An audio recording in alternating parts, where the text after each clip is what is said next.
Good evening. My name is Filip Ivanov. I'm a Chief Executive of Asia Society Australia, and welcome to Asia Society and to our program Russia and China Alliance, Entente or Collusion. And this program is presented to you by Asia Society centers in Hong Kong and Australia. Before we begin, in my country, in Australia, Asia Society acknowledges that many participants in today's event are dialing in from locations that have traditional owners and custodians. I'm speaking to you from Melbourne, Australia, from the land of Boonwurrung and Wurundjeri people of the East Kulin Nation. And I would like to take this moment to acknowledge the traditional owners and custodians of this land and to pay my respect to their elders past, present, and emerging. We'd also like to welcome and acknowledge any Aboriginal Torres Strait Islander or First Nations people joining our webcast today. Thank you to all our audience for tuning in. We're talking about probably one of the most misunderstood bilateral relationships, that between Russia and China. Russia and China today are as close as they have ever been, economically and politically and even strategically. But behind the diplomacy, behind the money, behind the shared enemies, is there trust? Is there genuine convergence of interests and values? History suggests otherwise. I'm from Vladivostok, and my parents are still talking about 1969, when my sister was born, and when Soviet Union and China border troops fought what looked like a precursor to a full-out war. So it's all a distant memory now. And are Russia and China friends? Are they foes? Are they allies? Are they adversaries? Today we have an all-star panel of experts who will help us answer this question. So let me introduce our guests, and you can read their full bios on Asia Society Hong Kong website. Our moderator, Theresa Fallon, founder and director of the Center for Russia, Europe, Asia Studies in Brussels. Professor Guan Guihai, executive vice president of the Institute of International and Strategic Studies at Beijing University. Yulia Nikitina, Associate Professor of the Department of World Politics and leading research fellow of the Center for the Eurasian Studies at MGIMO University.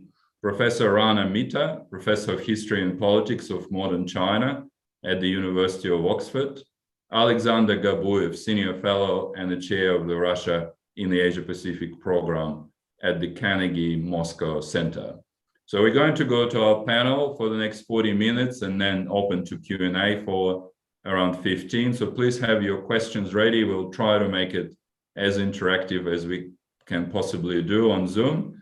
And I'll come back to you at the end of the program to finish it. And thank you so much for joining, and over to you, Theresa. Hello, greetings from Brussels. We have a wonderful panel. We're going to use the time very carefully. We're going to start with Professor Rana from Oxford University.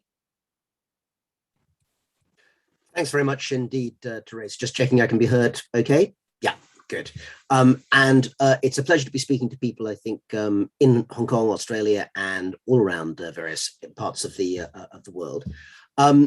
Unlike everyone else in this panel, I do not claim to be a specific expert on China-Russia relations. And for that reason, the comments that I want to start with are really phrased in terms of assumptions or ideas looking at the China-Russia relationship from outside might hold. And since I'm a historian by training, I should make that confession very early on.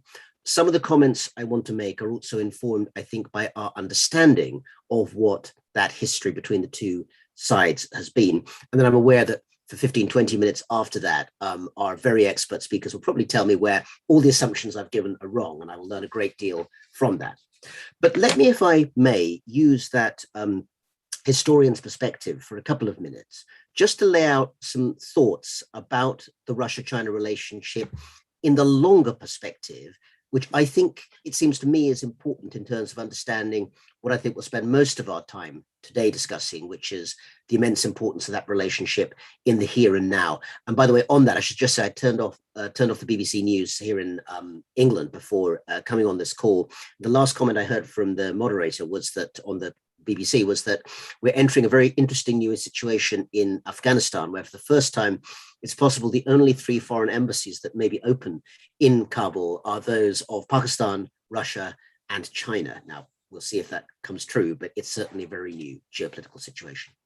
So I think of these assumptions that I think we outsiders would make, one is that overall, if we look at, let's say, the last 30 years since 1989, China is a country that perceives itself as having a lot of, well, here's the phrase, 自信, the self-confidence at the moment in terms of its place in the world. It's going up economically.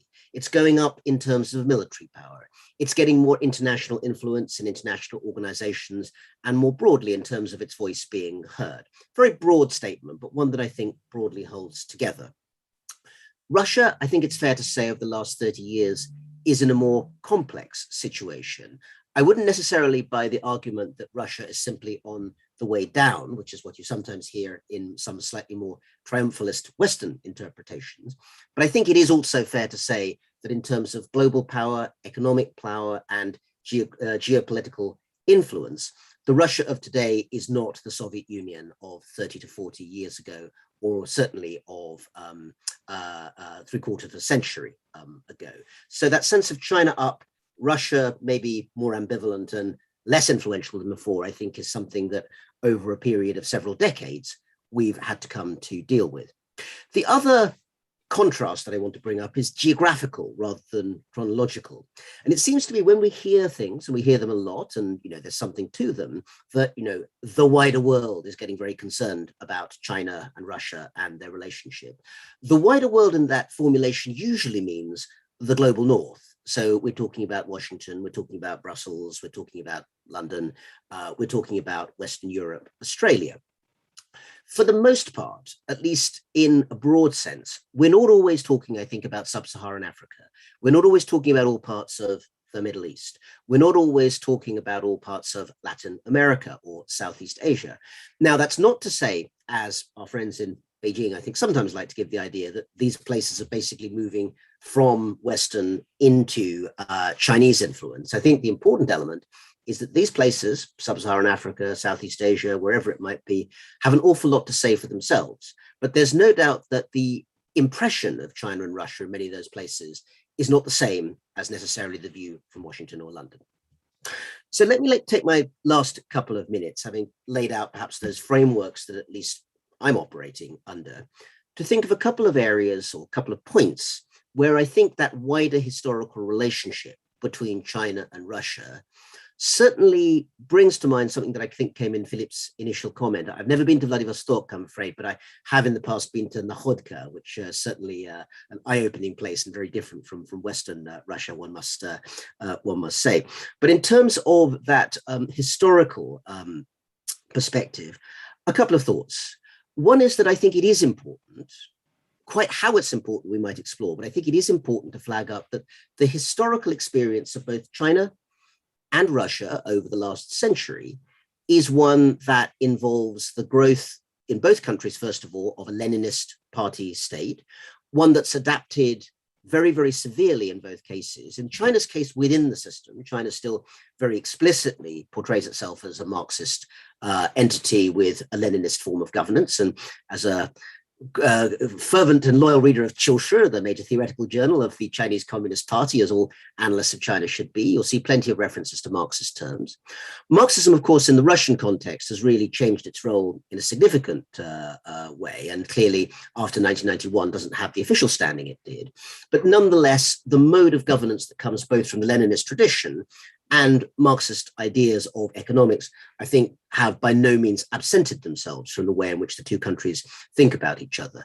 Also important is the absence. One of the great difficulties that the wider world, the liberal world, has, I think, in dealing with both countries, is that ideologically and conceptually, it is very hard for people who have a liberal starting point in terms of their understanding of international relations or domestic politics to deal in a way that actually involves active analysis with countries that don't have liberal assumptions and premises at the basis of the way that their politics operates, which is not to say that there are not important liberals in both countries, not all of whom are necessarily at entire freedom at the moment, but nonetheless, the broad idea that liberalism is the starting point for assumptions about governance and politics is, I think, one that isn't entirely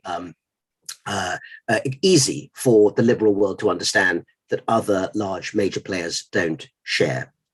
Let me just give one quick example from recent visits before pandemic, I have to say, to China, which to me flagged up both the positives and the negatives, or the presences and the absences, of the changing historical relationship between China and Russia. It's to do with a subject that I've done a lot of research on personally, which is the experience and memory of the Second World War, the War of Resistance against Japan for China, the Great Patriotic War for Russia. And for me, going through China's own major museum of that war on the outskirts of Beijing, in the little townlet of Wanping, near the Marco Polo Bridge, it was interesting to see how the view of Russia has changed in that. Today, there are displays in that museums that talk about the volunteer Russian pilots, the Soviet pilots who Stalin sent in 1937-38 to help defend Kuomintang, nationalist China, from the air. There's a lot of mention of the importance of the Soviet invasion of Dongbei, of Manchuria, in 1945 as a sort of endpoint to the war. But less mention, of course, for obvious reasons, the fact that the Soviet Union remained entirely neutral during most of that war, while the Americans, the British, of course, were fighting on the side of the Allies during that period. And it's notable that recent commemorations on the 70th and indeed 75th anniversaries of the end of that war have involved Beijing and Moscow having pretty close, friendly relations, parades, events, but far less from the Western world. Let me finish my comment, Theresa, by pointing out that one of the questions that those of us in the West looking at this really wonder about, and would love the other members of the panel who are proper experts of this to answer, is how much that long period of hostility between 1960, when the Sino-Soviet agreement broke up in the face of competition between the two sides, and 1989, 1990, when the relationship slowly began to come together again as Gorbachev visited Beijing and the relationship built up in the post-Cold War. How much of that friction, how much of that enmity, how much of that wariness still shapes the way that the ostensibly very friendly relationship between China and Russia operates today? Is it an engagement of genuine equals who respect each other in all areas? Or is it more of an alliance of convenience? I don't know the exact answer to that question, but I have a feeling that the answer to it might be relevant for Afghanistan and for a whole variety of other really important questions in our world for certainly the next decade and more. So I will leave that there and let you bring on the people who know the answers to all of those fascinating questions and can educate the rest of us. Thank you, Theresa. Thank you so much, Rana, for setting the tone and the stage for this. I'm going to move on next to our next speaker, Dr. Yulia Nikitina. Yes. Well, good morning, good evening. Glad to see everyone. Thank you for the invitation. And I will take it up from Rana and try to answer his question that he posed lastly. The question, which is implicitly or explicitly asked by most Western countries, politicians, experts, is Russian alliance with China a true alliance? Or it's just a tactical alliance to bring back a positive attention from the West? I think that the answer is as follows. So if we start from the collapse of the Soviet Union, we can mention several stages of positive relations between Russia and China. First, I would mention the so-called Shanghai Five, a group of countries, Russia, China, and Central Asian countries, which gathered in order to discuss the border issues after the collapse of the Soviet Union, and they managed to do it successfully. And later on, this, well, it all started in 1996 with the agreements, and later on it turned into the Shanghai Cooperation Organization. And in 1998, the Russian Minister of Foreign Affairs Primakov suggested to create a strategic triangle, Russia, India, China. At that time, China was quite reluctant about this suggestion, but now we know that there are summits between Russia, India, and China, and this format works quite well. And those two major steps happened before the major crisis between Russia and the West in 1999, a crisis about Kosovo. So it was not a response of Russia to some problems in relations with the West. Then we can mention the Shanghai Cooperation Organization, which was created in 2001. 2006, the creation of BRICS, Brazil, Russia, India, China, and South Africa joined later. So it all also happened before the second crisis in Russia-Western relations, Russia-Georgia war in 2008. And it all happened well before 2014 crisis in Russia-Western relations. So my major point here is that for Russia, that's more true necessity for cooperation with China. And what is more, the Shanghai Cooperation Organization, BRICS, Russia, India, China triangle, and also group of 20 are all included in the Russian foreign policy concept as institutes of global governance. So for Russia, all those mentioned platforms or forums are forums of global governments, global governance. I think this is very important. Then my second idea is that we have to understand where does Russia belong to. Russia, since the collapse of the Soviet Union, wanted to join the Western democratic community, but it has never managed to do so. Currently, we're talking in Russia about the emerging Eurasian identity on the basis of Russia-led regional organizations in Eurasia. The Economic Organization, the Eurasian Economic Union, or the Security Organization, the Collective Security Treaty Organization. But when it comes to the Shanghai Cooperation Organization, especially after the enlargement to India and Pakistan, it's very difficult to say whether the Shanghai Cooperation Organization, where both Russia and China participate, whether it is a Eurasian or Asian or trans-regional organization. So my conclusion here is that we're currently witnessing a kind of a remaking of world regions. So we already see the example of Indo-Pacific region, the region in the making. So probably we're also witnessing a kind of a new SCO region in the making. And finally, my point is also about values, about trust, civilizational arguments. So Rana framed it in a dichotomy of liberal, and he didn't say illiberal, but probably that was implicit. I would frame it more in the dichotomy of high context and low context communication. So that's more from the business culture. So in high context cultures, you need to know a lot about group relations, about traditions, about everything.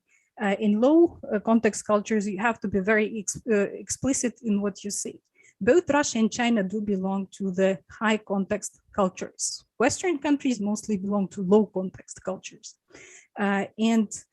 Generally, I would say if there are two countries like Russia and China, which belong to high context cultures, it might be difficult to communicate. But my suggestion is as follows. Both Russia and China learned from their communication with the West how to use the low context culture skills, explicit methods of communication when everything has to be clear. So that's why what we can do in Russia-China communication in order to understand each other better. We can use those skills of low context culture that we can borrow from the West. So I'll stop here. That was my suggestion. Thank you. All right, thank you very much, Yulia. That was very interesting take, but we'll have another Russian follow up with this. So I think that Yulia has pointed out these three interesting points. Alexander, please pick up on those. Or the other big cooperation issue about military cooperation, which I know that you're pretty much an expert on. Thanks, Theresa.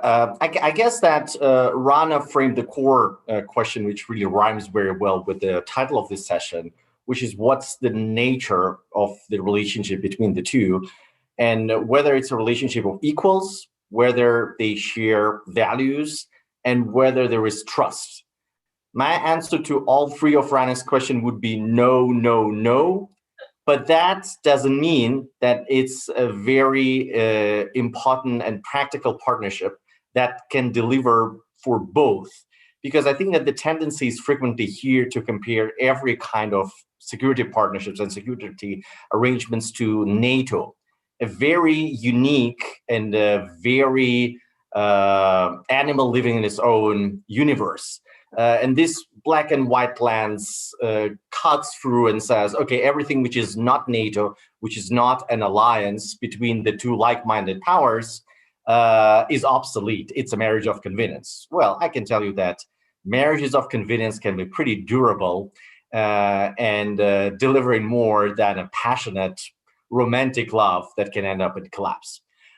Jokes aside, I think that there are three fundamental drivers here that are driving Russia and China closer to each other and are still at play for as long as I can see. First, since the end of the war and settlement of the border issue, both countries realized that going back to the confrontation before the settlement of the territorial dispute is just too costly and too risky.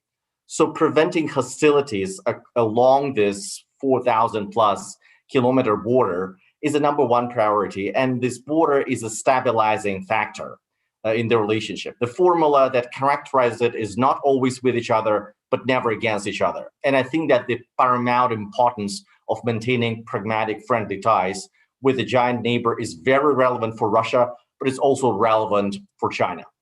Second point is the natural convergence of the two economic structures, which is still there.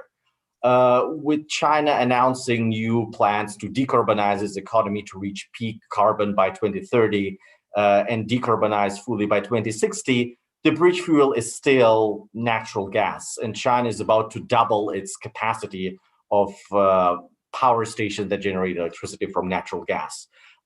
Then there is import of Russian agriculture, metals, oil, and Russia is seeking new markets to diversify away from traditional Western markets.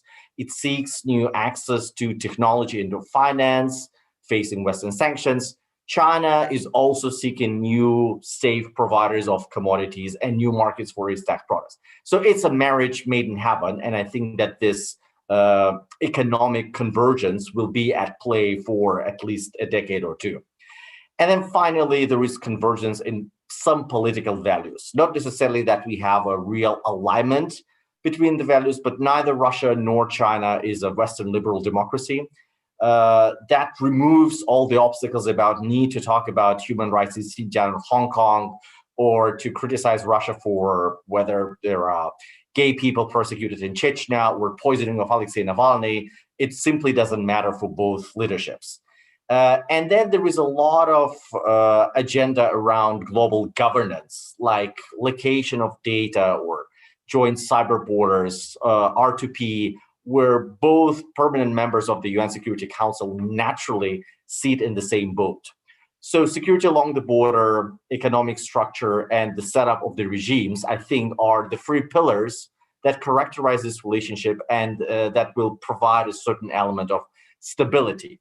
And then the current situation, deep rupture between Russia and the West that will continue despite Biden's outreach visible at Geneva summit, with the goal to stabilize the confrontation where it is and not make it even more risky and dangerous. It's not really about a new reset or improvement in the relationship. And I think both the US and Russia are very clear-eyed about the limited nature of the goals. The confrontation will be there. China and the US, I think that it's needless to say that this is the confrontation of the early decades of the 21st century. And it's systemic, deep, and that's very much going to last. So since Russia and China have the same adversary, there is increasing overlap of their security interests. And yes, strategic autonomy is they are religious, both countries. Both don't really want to outsource their security arrangement to the other party, but there is a lot of gaps that then be closed by closer security cooperation. And that brings us to the current regional situation in Afghanistan, where Russia and China really are in the same boat, and there are a lot of overlapping security interests. Final point, I think that the asymmetry that Rana mentioned is very real, and it's going to deepen and continue. It's not something new for Russian foreign policy.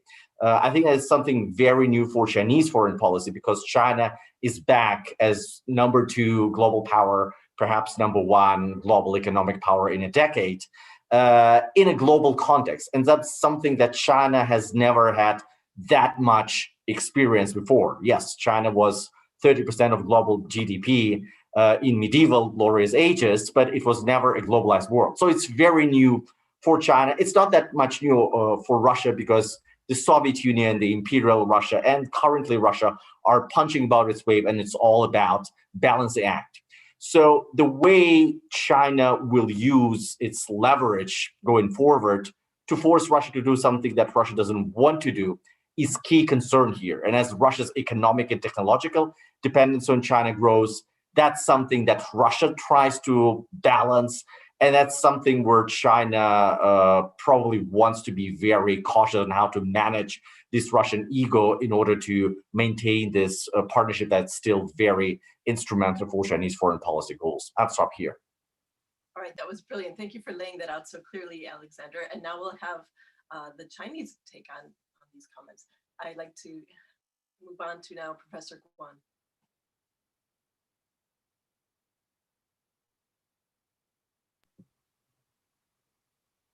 You're muted. Okay, thank you, Theresa.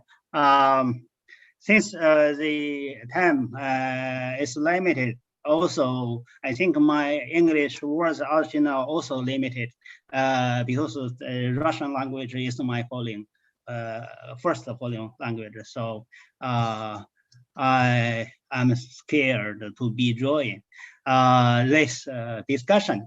To be honest, I want to share with you first my point of view.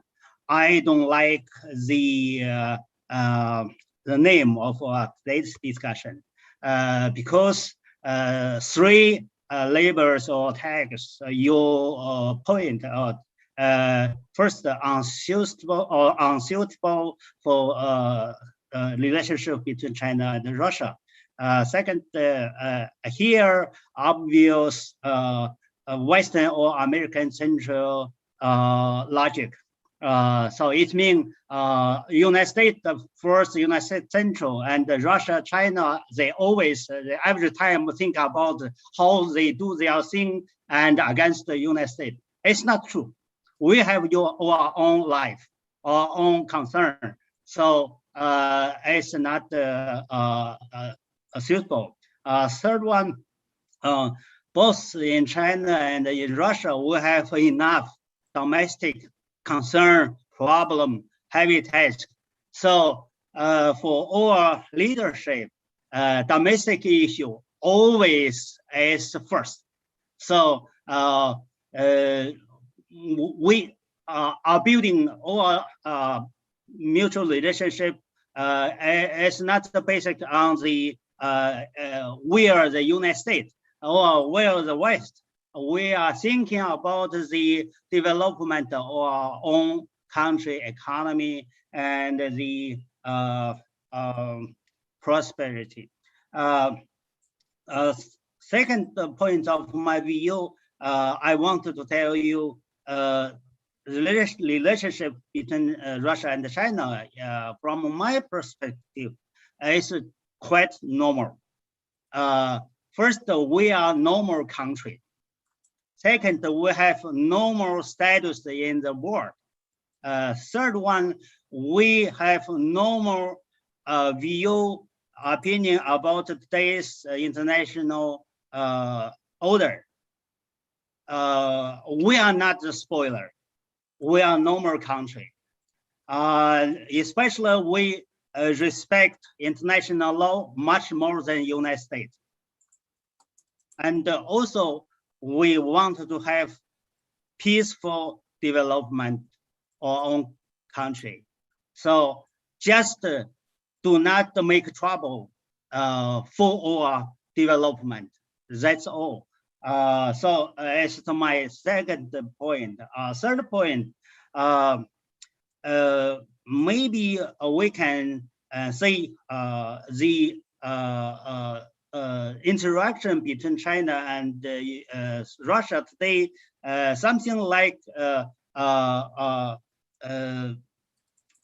reflection of the Russian Western pressure. I think it's true because if you from the Western side leave some space for China and for Russia, or express some respect or equal way of communication, I think both China and Russia are so happy to do constructive interaction with Western side, because at least from Chinese side, I know the logic of Chinese policy making. We always tend to leave the door to United States open. I think our Russian friend also think about that, but it's not because we are love. We like United States people or way of doing things, because we have no choice, because we have common planet. If three great power cannot find a constructive way of communication, it's the end of our planet. So every rational people in the world, especially in 3 countries, we must do that, even so difficult. So it's my 3 points. Maybe my time is extended. I stop here. Thank you, Theresa. Thank you so much, Professor Guan. I appreciate everyone keeping tightly to the schedule so we can pick up some questions now. I would like to, I know there are 3 description adjectives in the title, but there's one area that I wonder about, which is competition. So we know the Arctic might be an area of future frictions between Russia and China. So I'd like to just pitch that one out there and hear what the panelists have to say about that. Do you want to start with that, Alexander? That's fine. That's fine. You can keep the title. That's fine. I just express my own view. Thank you. Thank you so much for your comments. I really appreciate them. Sure, Theresa. I think that the current legal framework is exactly the one that Russia likes, where the Arctic Council is really the governing body and the observers, including China, don't have that much legal rights. We know that China might be unhappy about it, declaring itself as a near Arctic state and claiming that it indeed has vital interests in the Arctic, but not having that much power and not having that much legal instruments to change the reality on the ground. So in order to be present in Arctic, it needs a cooperation of a vast Arctic state. And here we see that interests of Russia and China, at least temporary, converge in a large degree. If Russia is interested to develop the Northern Sea Passage as a road to transport goods and avoid Suez Canal and as an alternative and supportive route, it needs a lot of money to do so. Where does the money come from? If Russia is to develop the deposits of natural gas and oil in the Arctic shelf, it also needs money and it needs technology. Where does the money come from? So we see 2 largest projects that have been launched recently, and that's Novatek's Yamal LNG and Arctic LNG 2. And in both, China is the largest foreign shareholder with 30%, nearly 30% in Yamal and 20% in Arctic LNG. Its key technology provider, since Russia cannot purchase some parts of technology in the West due to sanctions or concerns. And we see increasing Chinese presence as builder of vessels and as builder of infrastructure in the gas processing plants that Russia is tapping into. So in the short run, this is a marriage that's inevitable. I don't see that many layers of friction going forward there, because this goes back to the bigger point. Will China be in a position to use its huge and growing economic leverage to make Russia to do something that Russia wouldn't want? So if, for example, China would say, Russia, we will not provide any loans for new projects unless you allow us to do our Navy drills in the Northern Ocean, that's going to be very different. But I don't see that happening in 10, 15 years, although there is a chance, and the chance is growing. I'll stop here. And just to do a quick, that is the million-dollar question, this idea of economic interdependence or weaponized interdependence. So this is something, as you pointed out, Russia must be very fearful of, and just to do it slowly, China can actually, we've seen this in other countries. One of the, Australia, for example, economic coercion is something that they are under for asking a question. So I think that this must be something that must keep policymakers and Sure, and not, Theresa, that my country is not engaged in the same pressure tactics. We've done that to Belarus, we've done that to Georgia, we've done that to Moldova, and it's not that other players like the United States don't do that. It's called sanctions. So I think that the economic and financial resources are in the toolkit of any great powers, and the US has the vastest toolkit, and both China and Russia are loyal and obedient students. Of course, US controls the global financial system, and it really has is the source of cutting-edge technology. So it has much more tools out there. Excellent. Yulia, do you want to jump in? Yeah, if possible, on economic interdependence as a tool. Actually, from the official Russian perspective, economic interdependence is a tool of security rather than any conflict, because economic interdependence, according to all international relations theories, prevents conflicts. So in a way, and it is included in Russian official documents, foreign policy concept. So that's at least how it's viewed at the very top level. How about you, Rana? Do you want to jump in? Just to put a very quick thought in here that, again, if we're thinking about the global implications of all of this, I mean, the two incredibly useful sets of points made by Yulia and Alexander there, bearing in mind that China has its own broadly defined plan or sort of set of objectives which are expressed most commonly through the Belt and Road Initiative. I think everyone in this conversation will know the Belt and Road Initiative, I think from most accounts, is not the kind of top-down three guys in Beijing pushing a button type of conspiracy that some people think it is. It's much vaguer than that. It's much broader than that. It's much less organized than that. But having said that, it does involve a whole variety of thinking, both at state and private sector and provincial level in China, about how China's economic interdependence, to use Yulia's phrase, is now built into a wider sense of a greater economic network. I think about something like the Greater Bay Area in Hong Kong, Guangdong, and around, which is actually, if you look at the bigger map, a kind of pulsing center of a much bigger set of economic relationships throughout Southeast Asia and beyond. The question of where the Russia-China economic interdependence, supplying of raw materials, search for new markets, fits into that wider story, and particularly in Central Asia, where, of course, we do know there is some hesitation, at least in some of the Central Asian states, about being too closely linked to any one player. And that's where some of the, I think, the relatively minor tensions in the Shanghai Cooperation Organization come from.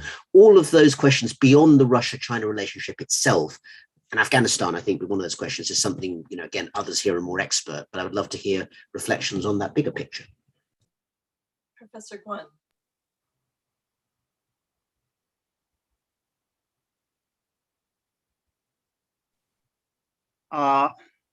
I'd like to respond the question about the dependence between China and Russia. Mostly people pay attention only to the Russian side dependence towards China when they sell the natural gas and other resources to China one side. But we should think about another side of the thing, because if China can get such resource only from Russia, it means Chinese economy is fully dependent to Russia. First, second one, China has huge consumer potential, and when we reduce the import the oil for everyday life from United States, and the export from the Russia to Chinese market already grows to, the test, customer test from the 6% to 30. What it mean? It means Russia can have more beneficial through its dependence to China. So we should think about the thing more comprehensively. Last one, I always taught my my friends inside China, we should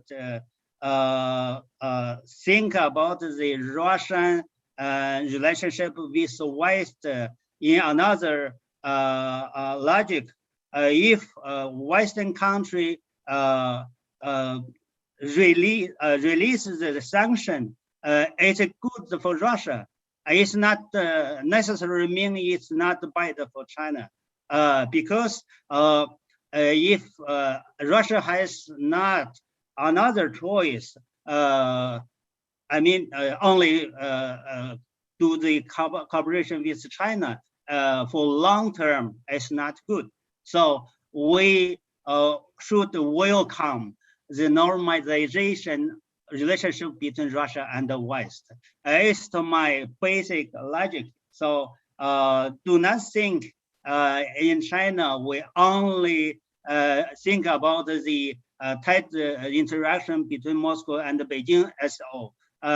We think about the thing very broadly, very comprehensive. Thank you. Okay, thank you so much. My eye is on the clock. We only have a few minutes, so I'm going to ask one more question, but pick up some of the questions that have been sent in, and then we'll go through the panel, and each one can choose which questions you want to give an answer to. But since I'm based here in Brussels, of course, we always think about frictions, potential frictions in the neighborhood. And so we see with the 17+1, now the 16+1, since Lithuania has left, this is a sub-regional grouping between 11 EU member states and 5 possible accession states. And Greece was added just recently, about a year or 2 years ago. And so this is a strategic corridor. With Greece added, it made a land-sea corridor between the EU and Russia. And so whenever I go to Moscow and try to interview people about this, everyone is very reluctant to speak about this. So I wonder how the Russians feel about China's interest in this region. There has been some overpromising and under-delivering, as we've seen. And now we've seen Lithuania leave because they have chosen, they've seen Russia and China's cooperation. They've done their view, from their viewpoint, okay, this is a problem, we're leaving the 17+1. And so, of course, Beijing was furious at this. We saw a horrendous narrative from the Global Times. The ambassadors have been recalled. I mean, it's really wolf warrior diplomacy on steroids, and it's a small country, you know, kind of questioning what Beijing is doing in their neighborhood. So I'm curious how the Russians see this, because it's clear to me that 3 countries, Belarus, Ukraine, and Moldova, would not be allowed to enter this kind of sub-regional grouping. So Russia kind of did lay down the law on that one. And I wonder how, you know, Moscow is, what their tactics are there. And some of the questions that we have received from viewers is, do you see the Biden administration's Indo-Pacific strategy as pushing China and Russia closer together or further apart? Another question from a member of the audience is, how do you think the Shanghai Cooperation Organization will help foster China-Russian relations? Does it have the potential to becoming an Asian NATO? And let's see, what future areas of cooperation can we see between Russia and China? So with the eye on the clock, I would like each one of you to kind of pick up one or maybe all those questions and speak about it short and sharp. Do you want to, since Alex, Sasha's picture is on the camera? Sure. Very, very quickly to your question, I think that most people in Russia who follow 17+1 see more words than deeds there. And I think they're just not thinking that China has a really sophisticated long-term plot puts a lot of money in there, and that's a challenge to our interests. So I think that people are watching where things go. So that's point number one. And point number two, they definitely are viewing this as happening at European Union's expense rather than on Russia's expense. So whatever diminishes Berlin's or Brussels' clout in the neighborhood, these countries have more alternatives and are less dependent on the European masters, the old Europe, the better for Russia, because we also have some room for maneuvering. So here we see more convergence of interests rather than divergence. I think that on Biden, it's not the Indo-Pacific itself, but it's the simultaneous confrontation with Russia and with China that's also a factor that's driving Russia and China closer together. We see deliberate effort on part of Team Biden to park the relationship with Russia at where it is. And it has a China angle there that was in Biden's public comments after Geneva summit. We know from the media that the senior members of the team are receiving briefings on Russia-China. That's increasingly an important topic. But I fail to see DC developing a coherent strategy to address Russia-China as a unique challenge. I think that the focus is overarchingly on China, and there is a desire to kind of stabilize that relationship with Russia at where it is now in order not to allow it to deteriorate further. I don't think that we're going to see the Shanghai Cooperation Organization turning into a NATO type of relationship or Russia-China axis evolving into alliance with a type of Article 5 security guarantees. Again, both parties are religious about their strategic autonomy, and they don't want to kind of give each other this type of security commitments. If I could just ask one quick follow-up. For example, Charles Kopchen recently wrote in Foreign Affairs this idea that it's perennial, how the US can pull Russia away from China's embrace. And this never seems to get tired. It seems that the orthodox thinking is that the US cannot fight a two-front war, therefore we must plant the seeds to pull Russia away from China. And some other analysts will say, just leave them alone. Eventually the pressures will pull them apart naturally. The more the US interferes, actually, the more it welds them together. So we've seen, for example, Joseph Borrell's visit to Moscow, where he got a shellacking from Lavrov. The Europeans have a very inconsistent policy towards Russia, but it seems that even overtures to try to have better relations with Moscow were nastily turned away. So how do you see future Russia-European relations in light of I'm happy that I'm not in a position to give advice to Western policymakers, but I agree with you, Theresa. The problems between Russia and the West are very real, very deep, and these are problems between Russia and the US and the West and European Union that cannot be easily mended because of some geopolitical considerations and Kissingerian logic of pulling Russia in to kind of face China. First, I don't think that this will fly in Moscow. Adversarial relationship with Russia, with China, is a nightmare for any sane Russian leader going forward. Being in anti-China camp is a strategic blunder and a huge strategic risk that no sane Russian leader will ever take, in my view. And then there are gaps in values. We're not a democracy.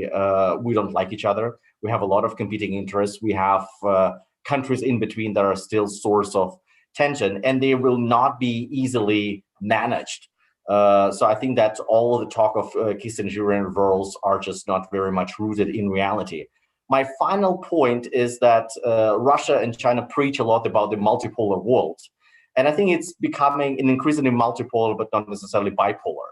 So there will be tensions between partners like China and Russia.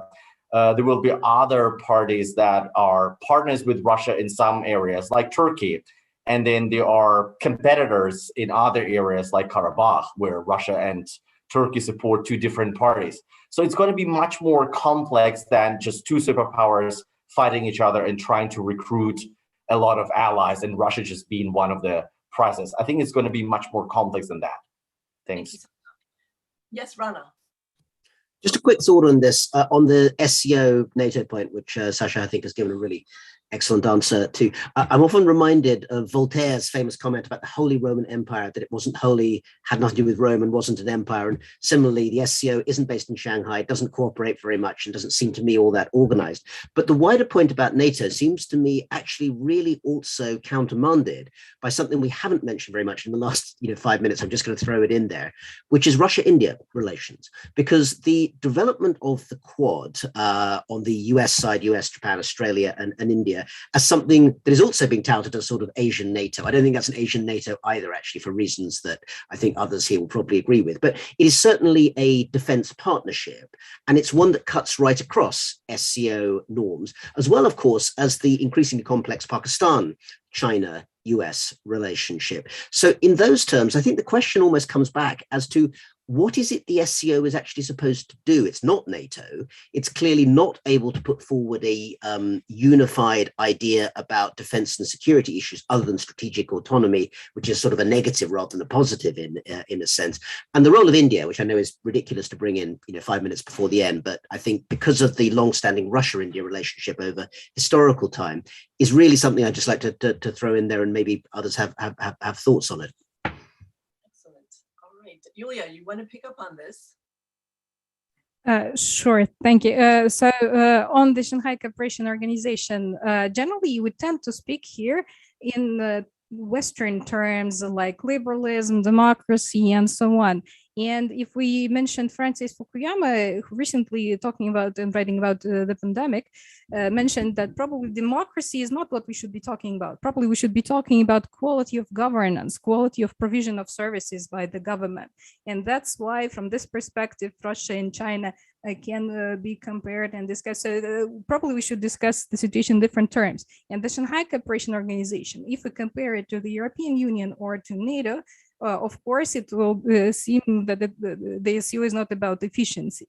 The SCO is about regional socialization. We talk to each other, we meet, we get to know each other, and that's probably the most important part of it. I'll stop here probably. Thank you so much, Yulia. And Professor Guan? Yes. Thank you.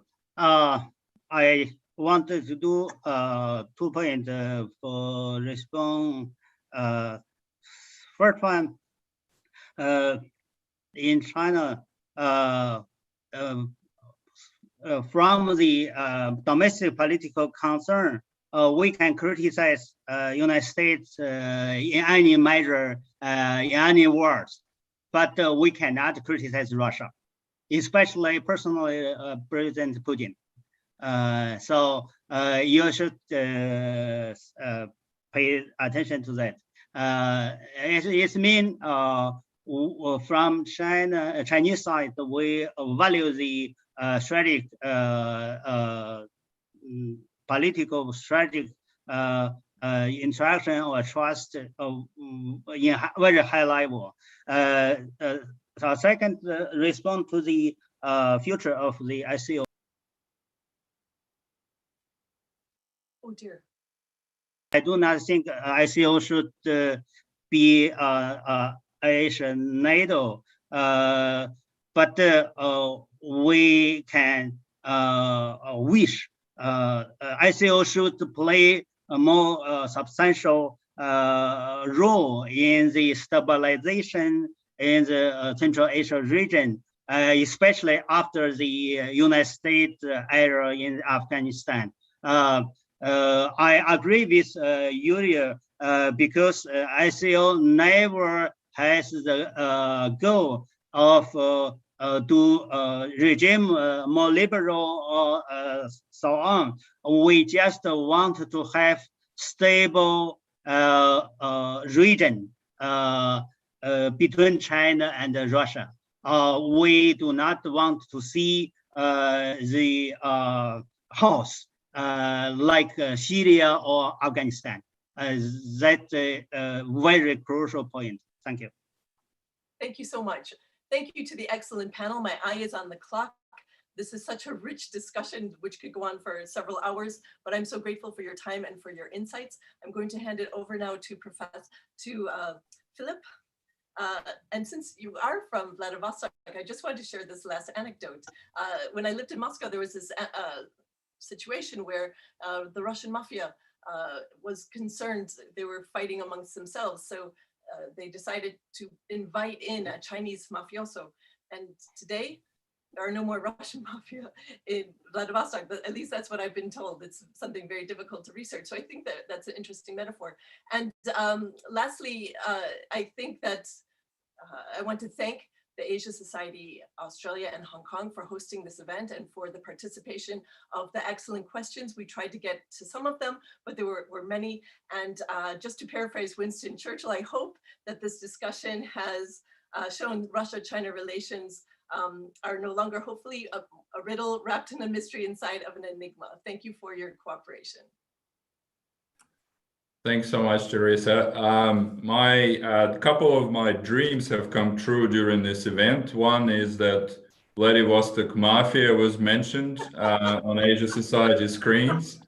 And also the glorious town of Nakhodka was also mentioned in Asia Society screens. This is terrific. Look, thanks so much to all of you and to our viewers for joining us. I think it's been a really, really good discussion. It's actually busted quite a lot of myths and misconceptions about the relationship that you see often in the media. One being that the marriage of convenience sometimes is more durable than a romantic one. I totally agree with that.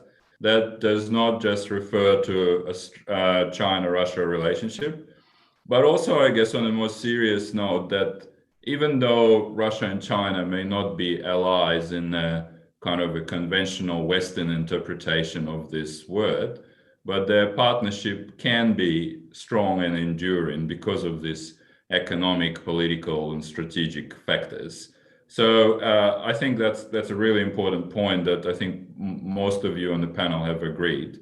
So again, thanks so much for joining us and from all of us at Asia Society, and thank you to all our viewers and listeners. And if you like what you see, clearly this is the best day to join Asia Society as a member. And we're running a number of events, hundreds of events every year. And if you are interested in Asia, please look at our website, have a look at the upcoming events, and there's an event for any interest and any country that you might be interested in. So again, thank you so much for joining us. Please stay safe and please be healthy, and we'll see you next time. Thank you very much.